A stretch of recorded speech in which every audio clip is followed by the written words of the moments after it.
राधे राधे गुरु जी। जी जय श्रीमन नारायण। जय श्रीमन नारायण। आपके चरणों में इस दास का कोटि कोटि नमन। खुश रहिए भैया। आपके माता पिता के चरणों में कोटि कोटि नमन। और गुरु जी, जिन यजमान परिवार की वजह से एक भक्त और भगवान का मिलन हो रहा है आज, उन यजमान परिवार के लिए भी बहुत बहुत धन्यवाद। खुश रहिए गुरु जी, मुझे 2 साल हो गए आपकी कथा सत्संग सुनते हुए, प्रश्नोत्तरी भी सुनते हुए। गुरु जी, 2 साल में मैंने जो सीखा है, जो मेरे जीवन में परिवर्तन हुआ है, बदलाव हुआ है, वो कहने योग्य नहीं है गुरु जी। क्योंकि उसका जो आनंद मैं ले रहा हूँ बदलाव का अपने जीवन में, उसको बताने से ना उसका महत्व ख़त्म हो जाएगा गुरु जी। सही है। वो आनंद जो मैं ले पा रहा हूँ वो मैं अपने आप में ही ले रहा हूँ, मैं बहुत खुश हूँ। और गुरु जी, एक छोटी सी बात, एक बदलाव बताना चाहूँगा थोड़ा सा, कि लगभग आप जैसे कथा में कहते हैं कि अपनी कमाई से 2-4-5% हिस्सा भगवान के लिए निकालना चाहिए। तो लगभग 1 साल से मैंने वही किया। मैंने गुल्लक डाली और अपनी कमाई का 5% 4% हिस्सा मैं रोज़ निकालता था।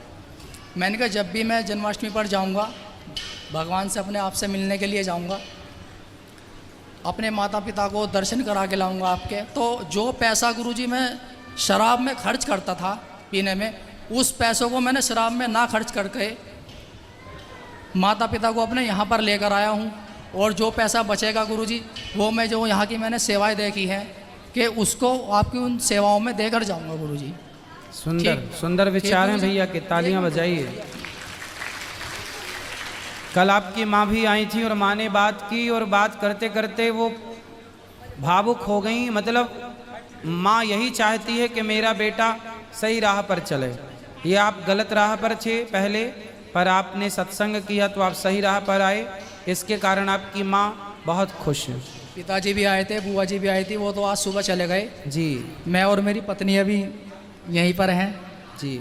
मैं इसलिए रुका हूँ कि गुरुजी, दिखाना 1 मिनट, कुछ मेरी समस्याएं हैं, मैं इस छोटे से पर्चे पे लिख कर लाया हूँ। बोलो बोलो। एक विनती है गुरुजी सबसे पहले आपसे, कि जब आपको लगे गुरुजी के, क्योंकि समय थोड़ा है, सभी को बात करनी होती है, जब आप कहेंगे मैं माइक रख दूंगा गुरुजी। जो गलती मैंने मेरठ में की थी गुरुजी, वो गलती ना ना आप बोलो, और उसके लिए प्रश्न कीजिए। उसके लिए मैं क्षमा मांगता हूँ आपसे। ना ना अब गुरुजी बात आती है प्रश्न की, कि सवाल कीजिए। मैं 1.5 साल से 2 साल से रोज़ सुनता हूँ, प्रश्नोत्तरी शुरू होने से पहले गुरुजी ये कहा जाता है यहाँ पर कि भगवान से जुड़ा हुआ सवाल ही करे, इधर उधर के सवाल ना करे। अब गुरुजी आपसे मेरा सवाल ये है कि क्या इस छोटी सी मनुष्य बुद्धि से क्या उस परमात्मा का, उस ईश्वर का पार पाना संभव है? इसलिए तो कहते हैं, अभी क्या बोला गया कि वही जान सकता है, वही पार पा सकता है जिसे वो खुद जनाना चाहेंगे। वो जना देंगे तो आप जान जाओगे जी। वो इतनी सी बुद्धि आपकी और हमारी है, पर वो चाहें तो इतनी सी बुद्धि से आप सब कुछ कर सकते हैं, और वो ना चाहें तो 10 सिर वाली बुद्धि भी हो तो कुछ नहीं होगा। नहीं गुरुजी, भगवान से जुड़ा हुआ सवाल, चलिए आप मुझसे कोई सवाल पूछे गुरुजी भगवान से जुड़ा हुआ, लेकिन आप नहीं पूछेंगे, क्योंकि गुरुजी सवाल भगवान से जुड़ा हुआ वो पूछेगा जिससे भगवान पर संदेह होगा, वही तो सवाल पूछेगा। ना, ना नहीं, सवाल देखो ऐसा नहीं, सवाल ना जिज्ञासा होती, सवाल मीन्स जिज्ञासा। किसी को भगवान पर संदेह, कोई होगा नास्तिक जो संदेह भी रखता होगा, लेकिन लोगों की जिज्ञासा। भागवत जी में क्या है, सुखदेव भगवान ने राजा परीक्षित के सवालों का ही तो उत्तर दिया है। भागवत जी में परीक्षित जी ने सवाल किया, सुखदेव भगवान ने समाधान दिया। तो ये प्रश्नोत्तरी, जो प्रश्नोत्तरी है, हर पुराण में आपको प्रश्नोत्तरी ही मिलती है। लेकिन आजकल लोग क्या है, ये परंपरा लुप्त हो गई थी। आज भी बहुत लोग प्रश्नों का उत्तर नहीं देते। हम तो आप लोगों की सेवा इसलिए करते हैं, किसी बहाने वो परंपरा फिर जागे।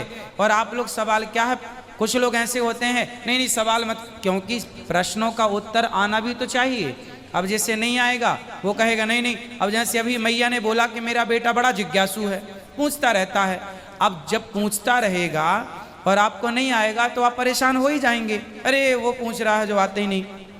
इसलिए कुछ लोगों ने प्रश्नों के उत्तर नहीं दिए तो वो परंपरा लुप्त हो गई प्रश्न उत्तरी की। इसलिए दास ने सोचा कि आप लोगों की सेवा इसी बहाने होगी, और हम संपूर्ण ज्ञानी तो है नहीं, हमसे जो बनेगा अपनी वाणी से बहुत सारे सवाल ऐसे होते हैं जिनका उत्तर मुझे भी नहीं पता होता, फिर मैं उसको शास्त्रों में ढूंढता हूँ, सर्च करता हूँ शास्त्रों में। भाई हमारे 18 पुराण 4 वेद हैं, सबका थोड़ी मैं ज्ञाता हूँ। बहुत सारे प्रश्न ऐसे होते हैं जो मुझे नहीं आते, फिर मैं भी उसका अध्ययन करता हूँ, फिर दूसरे दिन बताता हूँ कि भाई जो कल पूछे थे वो ये हैं। अभी भी आप मेरे से कोई सवाल पूछेंगे जो नहीं आएगा वो मैं कल बताऊंगा। नहीं नहीं गुरुजी, मैं आपसे कोई सवाल तो मैं कहता हूँ सवाल पूछना अच्छा है, प्रश्न करना, जिज्ञासा। कुछ लोग ऐसे होते हैं जो परीक्षा लेते हैं गुरुजी की, अरे गुरुजी को पूछ के देखे बनता है कि नहीं। जी जी। तो वो परीक्षा लेने वाले लोग भी होते हैं, तो मैं बनता है तो बनता है, नहीं बनता तो नहीं बनता। मैं कोई संपूर्ण ज्ञाता थोड़ी हूँ किसी नहीं चीज़ गुरुजी, मैं 2 साल से देखता हूँ कि आप तो मैं तो आपकी केवल सेवा करता हूँ। जो बनता है आप प्रश्न करते हैं, जो उत्तर बनता दे देते हैं। चलो, आपको भगवान ने, हमें ईश्वर ने आपकी सेवा के लायक बनाया है, तो हर प्रकार से हम आप लोगों की सेवा करना चाहते हैं बस। नहीं नहीं गुरुजी, बोलो। मैं फिर आपसे पर जिज्ञासा कोई करे तो करना गलत नहीं है, बस मैं ये कह रहा हूँ। मैं तो भगवान आपसे यही कहूँगा कि भगवान श्री राम जी को जब थोड़ी समस्या आई थी कि उन्हें जब प्रजा में रोष फैल गया था कि माता सीता पर जो आरोप लगा रही थी, तो वो बहुत टेंशन में आ गए थे। तो वो श्री गुरु अपने वशिष्ठ जी के पास गए, तो गुरु जी वो सवाल जवाब करने नहीं गए थे, और ये दास भी आपके पास सवाल जवाब करने नहीं आया है। मैं तो अपनी समस्या का आपसे मार्गदर्शन चाहता हूँ, ना कि सवाल जवाब करना चाहता हूँ। बिल्कुल पूछिए, क्योंकि क्या सवाल तो समस्या? गुरु जी 2 ज्ञानी व्यक्तियों के बीच होता है, 2 बराबर के लोग। समस्या क्या है ये बताओ। गुरु जी समस्या मेरी सबसे पहले ये है, जैसे आप मेरठ में आए थे कथा करने के लिए, तो गुरु जी मैंने मेरठ में वो चीज़ देखी थोड़ी सी कि जैसे मैं सुबह 9 बजे आ जाता था, शाम को ही जाता था प्रश्नोत्तरी के बाद में, मैं रोज़ देखता रहा, लगातार सब कुछ देख रहा था।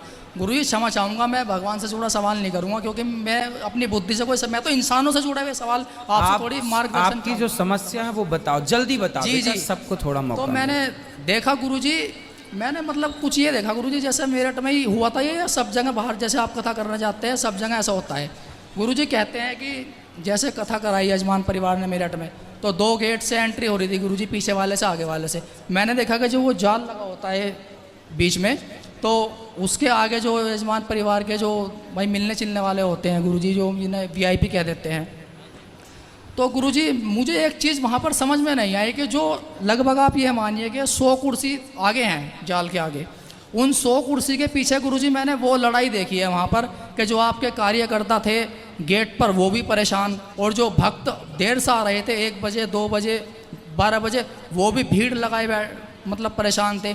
और जो भक्त गुरुजी आपके ऐसे होते हैं पीछे कि जो अपना सब कुछ छोड़कर केवल आपको देखना चाहते हैं, वो सुबह 9 बजे आ जाते हैं, 10 बजे आ जाते हैं, तो वो तो गुरुजी पीछे बैठ रहे हैं। और जो VIP हैं भगवान के दरबार में, वो 2 बजे 2:30 बजे भी आ रहे हैं, तो वो आगे बैठ रहे हैं। जबकि मैंने ये, आप कहाँ बैठते थे, आगे या पीछे?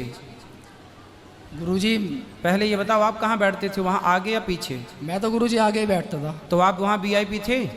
नहीं गुरुजी, मैं तो जब आप VIP नहीं थे और आप आगे बैठते थे, तो उसी तरह वहाँ पर पानी में लोग खड़े थे, वहाँ कोई VIP गिरी नहीं थी। नहीं वो तो आपकी बात वहाँ सही है सब पानी में बैठ के कुर्सी में पानी में सुन रहे थे। पर मैंने वो दृश्य देखा गुरुजी। बेटा देखो, हर चीज में दोष नहीं देखना चाहिए। महीनों पुरानी बात में आप दोष लिए बैठे हैं। कोई वहाँ पर तो केवल वहाँ पर तो जो कथा कराने वाले यजमान थे वो भी बेचारे पानी में घुस के कथा सुन रहे थे, पानी में बैठे। तो मैंने देखा, वहाँ कोई VIP गिरी थी ही नहीं। और VIP कुछ नहीं होता बेटा, जी जी, VIP कुछ नहीं होता, केवल व्यवस्था होती है। अब जैसे यहाँ भी हम लोगों ने यजमानों के बैठने की व्यवस्था अलग की है। क्यों की है? क्योंकि भीड़ में कोई चोर भी घुस सकता है। यजमानों के वो नाचने में लगे हैं, वो भाव में डूब रहे हो, कोई पर्स लेके भाग जाए, कोई चैन लेके भाग जाए, कोई उनका कुछ चुरा ले, तो इन सब की भी जिम्मेदारी होती है हम सबकी कि हम आप लोगों की इस प्रकार की सुरक्षा भी करें। क्योंकि इस भीड़ में कौन चोरी करने बैठा है, कौन आपका मोबाइल निकालने बैठा है, तो थोड़ा सा एक मर्यादा है कि मर्यादा की जो लक्ष्मण रेखा है ना, वो रेखा मर्यादा की रेखा है ना। यजमान कार्य कराता है तो उसे सुरक्षा भी तो देखना पड़ता है ना जी। घर में सब प्रकार के, अब बहन बेटियां बैठी हैं और यदि ये मर्यादा की लकीर नहीं होगी तो कोई शराबी आके कोई बहन बेटी के बगल में बैठ जाए और वहीं नाटक नौटंकी करने लग जाए, तो कौन जिम्मेदार होगा? तो आप देखो बेटा, हर चीज में दोष नहीं होना देखना चाहिए, दोष देखना अच्छा नहीं होता। आप यहाँ बैठे देखो, यहाँ भी बैरिकेटिंग लगी है, और यहाँ कोई वीआईपी नहीं, देखो आप भी वहाँ बैठे हैं जहाँ यजमान बैठते हैं, यहाँ कोई वीआईपी नहीं, लेकिन फिर भी एक व्यवस्था तो बनानी पड़ेगी आपको। आप भी जब कथा कराएंगे अपने घर में तो आपको भी एक व्यवस्था बनानी पड़ेगी, वो व्यवस्था होती है, कोई वीआईपी गिरी नहीं होती। वो तो मैं जानता हूँ गुरुजी के कुछ। तो फिर क्यों प्रश्न कर रहे हो जब जानते हो तो? जो कराते हैं ना गुरुजी उनको टाइम भी नहीं होता है, लेकिन जो उनके जब जानते हो तो फिर प्रश्न क्यों कर रहे हो ऐसे? फिर ये सवाल क्यों? ये सवाल नहीं है, इसे बोलते हैं चतुराई। नहीं नहीं गुरुजी क्षमा चाहूंगा गुरुजी, हाँ, ऐसा ये नहीं चतुराई है। नहीं नहीं गुरुजी ऐसा नहीं है। अब बोलो दूसरा, ये आप कह रहे हैं हम कोई समस्या, ये आपकी समस्या थोड़ी है। नहीं गुरुजी, जो मैंने देखा मैंने वही आपसे आप तो बहुत कुछ देखते हैं बेटा, लेकिन नहीं गुरुजी। ये कोई बातें नहीं होती। आदमी व्यवस्था बनाता है, बिना व्यवस्था के कुछ नहीं होता, समझो। आप कभी सत्यनारायण भगवान की कथा कराओगे तो आपको व्यवस्था बनानी पड़ेगी। स्त्रियां यहाँ बैठेंगी, पुरुष यहाँ बैठेंगे, आपके रिश्तेदार यहाँ बैठेंगे, क्यों जी? सबकी व्यवस्था ना बनानी पड़े। आप अपने रिश्तेदारों को पब्लिक के बीच में नहीं बिठा सकते, घर की बहन बेटियों को सबके बीच में नहीं बिठा सकते। जब आप आयोजन करता है तो आप थोड़ा सा अलग व्यवस्था खुद करेंगे। तो व्यवस्थाएं हैं बेटा, उस व्यवस्था को आप ये ना मानो कि वीआईपी है, कोई वीआईपी नहीं होता। मेरठ में तो सारे लोग, पानी में कुर्सियां लगी थी, जहां बैठे थे पानी, कुर्सियों के ऊपर पानी आ गया था, मतलब यहाँ बैठे। गुरुजी मैंने खुद 7 दिन तक पानी में बैठे, लेकिन उसमें भी आपको दोष दिखाई पड़ रहा है। नहीं नहीं गुरुजी, मुझे कोई दोष नहीं दिखाई दे रहा। मुझे तो ये लगा 7वें दिन तो मैं खुद ड्यूटी पे था, मतलब गेट पे मुझे भी लगा दिया था उन्होंने, आपके मतलब जो कार्यकर्ताओं ने। मैंने जो देखा यजमान परिवार के जो थे वो भी मतलब भीड़ में ऐसे आ रहे थे। क्या होता है, बाहर की कक्षाओं में भीड़ इतनी हो जाती है, कई बार के गेट बंद करने पड़ते हैं, क्योंकि यदि गेट बंद नहीं करेंगे तो एक के ऊपर एक गिर करके किसी की प्रकार की अनहोनी हो जाए। तो देखो सब व्यवस्थाएं बनाने, आप यहाँ पे हजारों लोग बैठे आनंद ले रहे हैं, लाखों लोग बैठे आनंद ले रहे हैं, लेकिन जरा सा किसी को कुछ हो जाएगा तो आप अच्छाई कुछ ना देखेंगे, केवल उस बुराई को लेके हाईलाइट हो जाएगी कि वहाँ गए थे तो ऐसा हो गया। इसलिए व्यवस्थाएं बनानी पड़ती हैं, अच्छाई कोई ना देखेगा। मैं सारी कथा में अच्छी अच्छी बातें सुनाऊं, अच्छी अच्छी ज्ञान की बातें कहूँ, कोई ना सुनेगा। पर जरा सा वाणी से कुछ फिसल जाए, मैं कुछ बोलना चाहूँ, कुछ निकल जाए तो लोग उसको काट के, देखो अनिरुद्धाचार्य जी ने ऐसा कह दिया, ये कह दिया। तो वही होता है, 1 लाख अच्छाई आपकी ना देखी जाएगी, एक बुराई, क्योंकि जमाना अच्छाई देखने नहीं बैठा, बुराई देखने बैठा है। अब आप भी मेरठ की बात यहाँ लेके आए तो अच्छाई लेके थोड़ी आए हैं, ये भी बुराई की बात लेके आए। नहीं नहीं गुरुजी, मैं तो कोई बुराई की बात कर ही नहीं रहा हूँ गुरुजी। बेटा चलो कोई दूसरी बात करो। गुरुजी मैं आपसे बहुत प्रेम करता हूँ गुरुजी। प्रेम करते हो जी, तो इसलिए मैं बोल रहा हूँ बेटा कि दोष मत देखो। इस संसार में ऐसा ना कोई स्त्री है, ना कोई पुरुष है, ना कोई बच्चा है, ना कोई बूढ़ा। इस संसार में ऐसा कोई नहीं है जिसके अंदर कोई ना कोई दोष ना हो और कोई ना कोई गुण ना हो। जी गुरुजी। अब देखना हमें है कि हम, अब मैं, आपके अंदर 1 लाख अच्छाई है और आपके अंदर 1 लाख बुराई है। अब वो मेरे पर निर्भर करता है कि मैं आपकी अच्छाई देखूं या मैं आपकी बुराई देखूं। स्वाभाविक है, आप यहाँ भी बुराई देखना शुरू करेंगे ना तो यहाँ भी आपको बहुत सारी बुराई नजर आएगी। यहाँ की तो अच्छा है कि आप पूछे मत गुरुजी, जब से मुझे आज 14 दिन है। नहीं बेटा, मैं तो केवल आपके लिए बोल रहा हूँ। हमेशा बेटा आप अच्छे हो, इसलिए मैं बोल रहा हूँ कि हमेशा अच्छाई पर नजर रखो। गौरी गोपाल रसोई के अतिरिक्त और यदि खाना कहीं बुराई लगे आपको तो आप स्वयं उसे ठीक करो, कार्यकर्ता बन के। जी जी सही कह रहे हैं आप गुरुजी। कथा में आप एक चीज़ और बताते हैं कि इंसान को जो है संसार के लोगों से प्रेम नहीं करना चाहिए सिवाय भगवान के। ठीक है, सही कहते हैं आप। लेकिन गुरुजी उन संसार के लोगों में आप भी आ जाते हैं गुरुजी। हाँ, क्योंकि मैंने संसार में जो प्यार किया है, प्रेम किया है, वो केवल आपसे किया है भगवान। ये बैठी मेरी पत्नी, मैं इनसे भी इतना प्रेम नहीं करता हूँ गुरुजी जितना मैं आज आपसे प्रेम करता हूँ गुरुजी। अच्छा है, आपके प्रेम का आदर है, सम्मान है, लेकिन हम सब भगवान के दास हैं। जो प्रेम हमसे करते हैं आप, उस प्रेम का हम आदर करते हैं, पर वो प्रेम हमसे ना करके हम जिन श्रीमन नारायण की गाथा गाते हैं उनसे आप करो तो हम सबका कल्याण। नहीं, मैं उनसे भी करता हूँ गुरुजी, बिहारी जी से बहुत प्यार करता हूँ, लेकिन मैं तो बिहारी जी के रूप में आपको ही देखता हूँ। अच्छा, और गुरुजी फिर आपका प्रेम भगवान से है तो वो सबसे श्रेष्ठ।